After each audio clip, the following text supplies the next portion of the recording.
ಸರ್ಕಾರಿ ಸುತ್ತೋಲೆ ಪ್ರಕಾರ ತುಮಕೂರಿನ ಜಿಲ್ಲಾಧಿಕಾರಿ ಆಪ್ತ ಸಹಾಯಕನನ್ನು ವರ್ಗಾವಣೆ ಮಾಡದ ಹಿನ್ನೆಲೆ ರಾಜ್ಯ ಮಾಹಿತಿ ಹಕ್ಕು ಮತ್ತು ಸಾಮಾಜಿಕ ಕಾರ್ಯಕರ್ತರು ಪ್ರತಿಭಟನೆ ನಡೆಸಿರುವ ಘಟನೆ ತುಮಕೂರು ಜಿಲ್ಲಾಧಿಕಾರಿ ಕಚೇರಿ ಮುಂದೆ ನಡೆದಿದೆ. ಇದೇ ವೇಳೆ ಮನವಿಯನ್ನು ಸ್ವೀಕರಿಸಲು ಬಂದಿದ್ದ ಅಪರ ಜಿಲ್ಲಾಧಿಕಾರಿ ಗುರುತಿನ ಚೀಟಿ ಧರಿಸದ ಹಿನ್ನೆಲೆ ಪ್ರತಿಭಟನಾಕಾರರು ಅಪರ ಜಿಲ್ಲಾಧಿಕಾರಿಗೆ ತರಾಟೆಗೆ ತೆಗೆದುಕೊಂಡರು. ಮಾಹಿತಿ ಹಕ್ಕು ಮತ್ತು ಸಾಮಾಜಿಕ ಕಾರ್ಯಕರ್ತರ ವೇದಿಕೆ ಇವತ್ತು ತುಮಕೂರು ಜಿಲ್ಲಾಧಿಕಾರಿಗಳ ಕಚೇರಿ ಮುಂದೆ ಒಂದು ಅನಿವಾರ್ಯವಾಗಿ ಪ್ರತಿಭಟನೆಯನ್ನು ಮಾಡಬೇಕು ಅಂತ ಹೇಳ್ಬಿಟ್ಟು ಜಿಲ್ಲಾಧಿಕಾರಿಗಳೇ ನಮ್ಮನ್ನು ಇವತ್ತು ಆಹ್ವಾನ ಮಾಡಿಕೊಂಡಿದ್ದಾರೆ. ಯಾಕೆ ಅಂತ ಅಂದರೆ ಈಗಾಗಲೇ ನಾವು ಕಳೆದ ವಾರ ಒಂದು ವಾರಗಳ ಹಿಂದಿನಿಂದನೂ ಕೂಡ ಈ ಹೋರಾಟವನ್ನು ಮಾಡೋದು ಬೇಡ, ನೀವೇ ಏನು ಸರ್ಕಾರದ ನಿಯಮಗಳಿದ್ದಾವೆ, ಸರ್ಕಾರದ ವರ್ಗಾವಣೆ ಗೈಡ್ಲೈನ್ ಏನಿದೆ ಅದರಂತೆ ಏನು ಈ ಜಿಲ್ಲಾಧಿಕಾರಿಗಳ ಕಚೇರಿಯಲ್ಲಿ ನಿಯಮ ಮೀರಿ 5 ವರ್ಷಕ್ಕಿಂತ ಹೆಚ್ಚಿಗೆ ಯಾರೆಲ್ಲ ಕೆಲಸ ಮಾಡ್ತಿದ್ದಾರೆ ಅವ್ರನ್ನ ವರ್ಗಾವಣೆ ಮಾಡಬೇಕು ಅಂತ ಹೇಳ್ಬಿಟ್ಟು ನಾವು ಕೇಳ್ಕೊಂಡಿದ್ವಿ. ಅದರಲ್ಲಿ ಪ್ರಮುಖವಾಗಿ ಏನು ಸರ್ಕಾರಿ ಕರ್ತವ್ಯಕ್ಕೆ ಹಾಜರಾದಂಥ ಏರಂಬ ಅವರು ಅವತ್ತಿನಿಂದ ಇವತ್ತಿನವರೆಗೂ ಏನು ಚಿಕ್ಕನಾಯಕನಹಳ್ಳಿಗೆ ಟೈಪಿಸ್ಟ್ ಆಗಿ ಬಂದಂಥ ಏರಂಬ ಅವರು ಅಲ್ಲಿಂದ ಇಲ್ಲಿಗೆ ನೇರವಾಗಿ ನಿಯೋಜನೆ ಮೇರೆಗೆ ಬಂದಂಥ ವ್ಯಕ್ತಿ ಇವತ್ತು ತನ್ನ 24 ವರ್ಷಗಳು ಇಲ್ಲಿವರೆಗೂ ಕೂಡ ಅದೇ ಸ್ಥಾನದಲ್ಲಿ ಮುಂದುವರಿತಿದ್ದಾರೆ ಅಂತಂದರೆ ಅದರ ಅರ್ಥ ಏನು ಅಂತ ಅನ್ನೋದು ಈಗ ನಾವೇನು ಹೇಳ್ಬೇಕಾಗಿಲ್ಲ. ಅದು ನಿಯಮಗಳು ಕೂಡ ಹೇಳ್ತವೆ. ಸರ್ಕಾರಿ ಗೈಡ್ಲೈನ್ ಪ್ರಕಾರವಾಗಿ ಅವರು 5 ವರ್ಷ ಮಾತ್ರ ಈ ಸ್ಥಳದಲ್ಲಿ ಮುಂದುವರಿಬೇಕಾಗಿತ್ತು.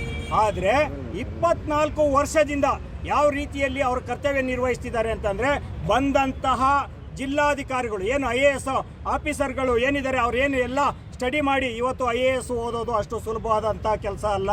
ಅಂತಹ ಓದಿ ಅಷ್ಟು ಪಾಸ್ ಮಾಡಿ ಬಂದಿರತಕ್ಕಂಥ ವ್ಯಕ್ತಿಗಳು ತಮ್ಮ ಅಧಿಕಾರ ವ್ಯಾಪ್ತಿಯನ್ನು ಯಾವ ರೀತಿಯಲ್ಲಿ ಜಿಲ್ಲೆಯಲ್ಲಿ ತಮ್ಮ ಆಡಳಿತ ವ್ಯಾಪ್ತಿಯನ್ನು ಮುಂದುವರಿಸಬೇಕು, ತಮ್ಮ ಅನುಭವವನ್ನು ಯಾವ ರೀತಿಯಲ್ಲಿ ಜನಗಳಿಗೆ ಅನುಕೂಲ ಮಾಡಿಕೊಡ್ಬೇಕು ಅನ್ನೋ ನಿಟ್ಟಿನಲ್ಲಿ ಮಾಡಬೇಕಾಗಿದ್ದಂಥ IAS ಅಧಿಕಾರಿಗಳನ್ನ ಇವತ್ತು 24 ವರ್ಷದಿಂದ ಒಂದೇ ಸ್ಥಾನದಲ್ಲಿ ಕೂತ್ಕೊಂಡಿರ್ತಕ್ಕಂಥ ವ್ಯಕ್ತಿ ತನ್ನ ಹಿಡಿತದಲ್ಲಿ ಜಿಲ್ಲಾಧಿಕಾರಿಗಳನ್ನ ಹಿಡ್ಕೊಂಡಿದ್ದಾರೆ ಅಂತ ಅಂದರೆ ತಪ್ಪಾಗಲಾರದು. ಯಾಕೆ ಅಂತ ಅಂದರೆ ಇವತ್ತು 24 ವರ್ಷದಿಂದ ಒಂದೇ ಸ್ಥಾನದಲ್ಲಿ ಇದ್ದಾರೆ ಅಂತ ಅಂದರೆ ಬಂದಂಥ ಜಿಲ್ಲಾಧಿಕಾರಿಗಳನ್ನೆಲ್ಲರನ್ನೂ ಕೂಡ ತನಗೆ ಏನೆಲ್ಲ ಮಾಮೂಲಿಯಾಗಿ ಬರಬೇಕಾಗುತ್ತೆ ಆ ಮಾಮೂಲಿಗಳನ್ನ ವಸೂಲಿ ಮಾಡಿಕೊಡ್ಲಿಕ್ಕೆ ಇವತ್ತು ಇಟ್ಕೊಂಡಿದ್ದಾರೆ ಅವ್ರನ್ನ ಅಂತಂದರೆ ತಪ್ಪಾಗೋದಿಲ್ಲ.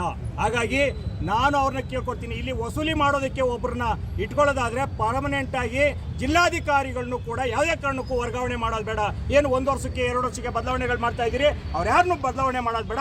ಪರ್ಮನೆಂಟಾಗಿ ಅಪಾಯಿಂಟ್ ಆಗ್ತವಿಂದ ಜಿಲ್ಲಾಧಿಕಾರಿಗಳನ್ನ ಇಲ್ಲಿವರೆಗೂ ಅವ್ರ ಸರ್ವಿಸ್ ಮುಗಿಯೋವರೆಗೂ ಜಿಲ್ಲಾ ಆಡಳಿತ ಅಧಿಕಾರಿಯಾಗಿ ಜಿಲ್ಲಾಧಿಕಾರಿಯಾಗಿ ಪರ್ಮನೆಂಟಾಗಿ ತುಮಕೂರು ಜಿಲ್ಲೆಯಲ್ಲಿ ಇಟ್ಟುಬಿಡಿ ಅಂತ ಅನ್ನೋದು ನಮ್ಮ ಒತ್ತಾಯ ಆಗಿದೆ. ಇಲ್ಲ ಅಂತ ಅಂದರೆ ಯಾಕೆ ವರ್ಗಾವಣೆ ಗೈಡ್ಲೈನ್ ಏನು ನಿಯಮ ಮಾಡಿದ್ದೀರಿ ಸರ್ಕಾರದಲ್ಲಿ 5 ವರ್ಷ 3 ವರ್ಷ 2 ವರ್ಷ ಅಂತ ಹೇಳ್ಬಿಟ್ಟು ಏನು ಮಾಡಿದ್ದೀರಿ ಅದನ್ನು ತೆಗೆದುಹಾಕ್ಬಿಡಿ. AT ರಾಮಸ್ವಾಮಿ ಅವರು 2014ರಲ್ಲಿ ಒಂದು ವರದಿಯನ್ನು ಮಾಡ್ತಾರೆ, ಗೈಡ್ಲೈನ್ಸ್ ಮಾಡ್ತಾರೆ, ವರ್ಗಾವಣೆ ನಿಯಮಗಳನ್ನ ಪಾಲನೆ ಮಾಡಬೇಕು ಅಂತ ಮಾಡ್ತಾರೆ.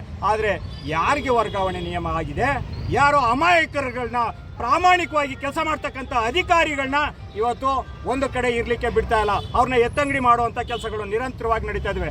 ಯಾರು ಭ್ರಷ್ಟಾಚಾರಿಗಳಿದ್ದಾರೆ, ಯಾರು ಭ್ರಷ್ಟಾಚಾರ ಮಾಡ್ತಿದ್ದಾರೆ, ಯಾರು ತನ್ನ ಉನ್ನತ ಸ್ಥಾನದ ಅಧಿಕಾರಿಗಳಿಗೆ ಮಾಮೂಲಿಯನ್ನು ತಂದು ಕೊಡ್ತಾರೆ ಅಂಥವ್ರು ಮಾತ್ರ ನಿರಂತರವಾಗಿ ಇಲ್ಲಿ ಇಟ್ಕೊಳ್ಳುವಂಥ ಪರಿಸ್ಥಿತಿ ಇವತ್ತು ಇಲ್ಲಿ ಮಾತ್ರ ನಡೀತಾ ಇದೆ. ಅದು ತುಮಕೂರು ಜಿಲ್ಲೆಯಲ್ಲಿ ಇಂತಹ ಆಡಳಿತವನ್ನು ಜನಗಳು ನಿರೀಕ್ಷೆ ಮಾಡಿರಲಿಲ್ಲ.